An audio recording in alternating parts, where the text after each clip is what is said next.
सच्चा बल धर्म में निहित होता है।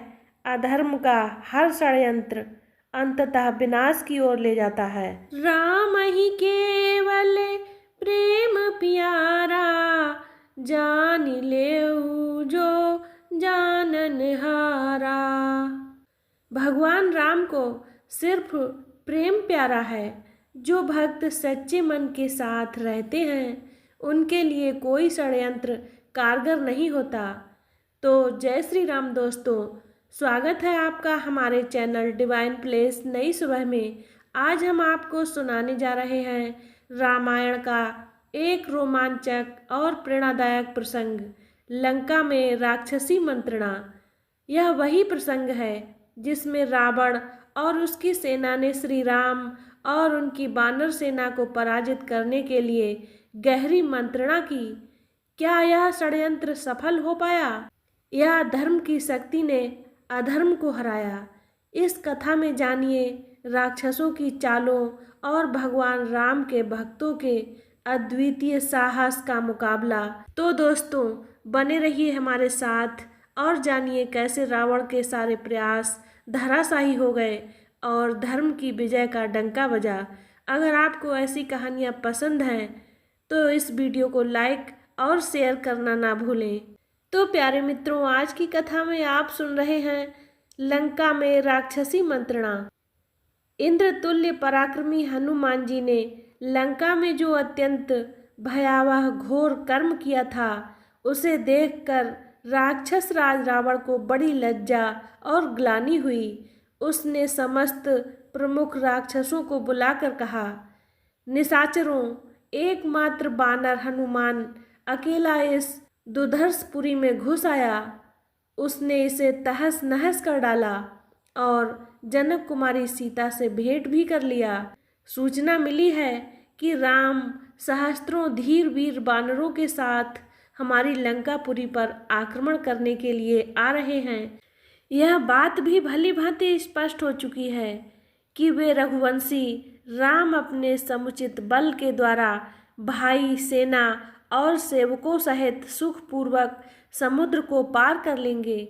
ऐसी स्थिति में बानरों से विरोध आ पड़ने पर नगर और सेना के लिए जो भी हितकर हो वैसे सलाह आप लोग दीजिए। राक्षस बलवान तो बहुत थे, किंतु ना तो उन्हें नीति का ज्ञान था और ना ही शत्रु पक्ष के बलाबल को समझते थे।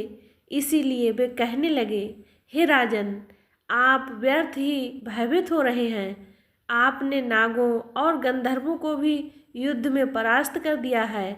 दानवराज मैंने आपसे भयभीत होकर अपनी कन्या आपको समर्पित कर दी थी। मधु नामक दैत्य को आपने जीता है। आपके पुत्र मेघनाद ने देवताओं के अधिपति इंद्र पर विजय प्राप्त करके इंद्रजीत की उपाधि प्राप्त की है। साधारण नर और बानरों से प्राप्त हुई इस आपत्ति के विषय में चिंता करना आपके लिए उचित नहीं है। आप सहज ही राम का वध कर डालेंगे। रावण के समक्ष प्रहस्त, दुर्मुख, वज्रदंश, निकुंभ, वज्रहनु और प्रमुख राक्षसों शत्रु सेना को मार गिराने के लिए अत्यंत उत्साह दिखाया।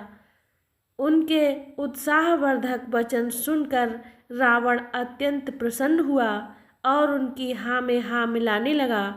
मंत्रियों को रावण की हाँ में हाँ मिलाते देखकर विभीषण ने हाथ जोड़कर कहा, हे तात, जो मनोरथ साम मतलब मेल मिलाप में, दान मतलब प्रलोभन और भेद शत्रु पक्ष में फूट डालना से सिद्ध न हो सके, उसकी प्राप्ति के लिए नीति शास्त्र का आश्रय लेना चाहिए। हे रावण, अस्थिर बुद्धि, व्याधिग्रस्त आदि लोगों पर बल का प्रयोग करके कार्य सिद्ध करना चाहिए, परंतु राम ना तो अस्थिर बुद्धि हैं और ना व्याधिग्रस्त। वह तो दृढ़ निश्चय के साथ आपसे युद्ध करने के लिए आए हैं, इसीलिए उन पर विजय प्राप्त करना सरल नहीं है। क्या हम जानते थे कि एक छोटा सा बानर हनुमान इतना विशाल सागर पार करके लंका में घुस आएगा? परंतु वह केवल आया ही नहीं बल्कि लंका को भी विध्वंस कर गया। इस एक घटना से हमें राम की शक्ति का अनुमान लगा लेना चाहिए। उस सेना में हनुमान जैसे लाखों वानर हैं जो राम के लिए अपने प्राणों की भी बलि चढ़ा सकते हैं। इसीलिए मेरी सम्मति है कि आप राम को सीता लौटा दें और लंका को भारी संकट से बचा लें। यदि ऐसा न किया गया तो मुझे भय है कि लंका का सर्वनाश हो जाएगा।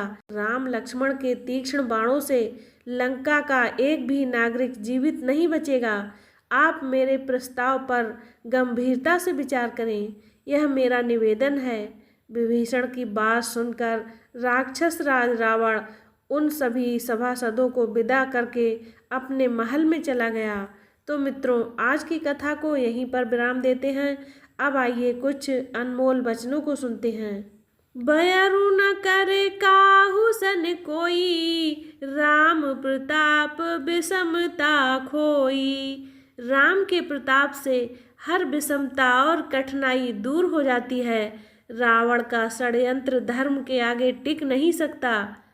राम ही केवल प्रेम प्यारा, जान लेऊ जो जानन हारा। भगवान राम को सिर्फ प्रेम प्यारा है। जो भक्त सच्चे प्रेम के साथ रहते हैं उनके लिए कोई षड्यंत्र कारगर नहीं होता। रावण सो जनी करही बिचारा, मंद मत बिनु शीस बिचारा। रावण का अत्याचार और उसके घमंड ने उसे विनाश के रास्ते पर ला खड़ा किया। प्रभु प्रताप जय जानकी जीवन, करही चढ़ाई असुर कुल नाशन। राम का प्रताप असुरों के नाश के लिए है और धर्म की रक्षा के लिए। सच्चा बल धर्म में निहित होता है। अधर्म का हर षड्यंत्र अंततः विनाश की ओर ले जाता है।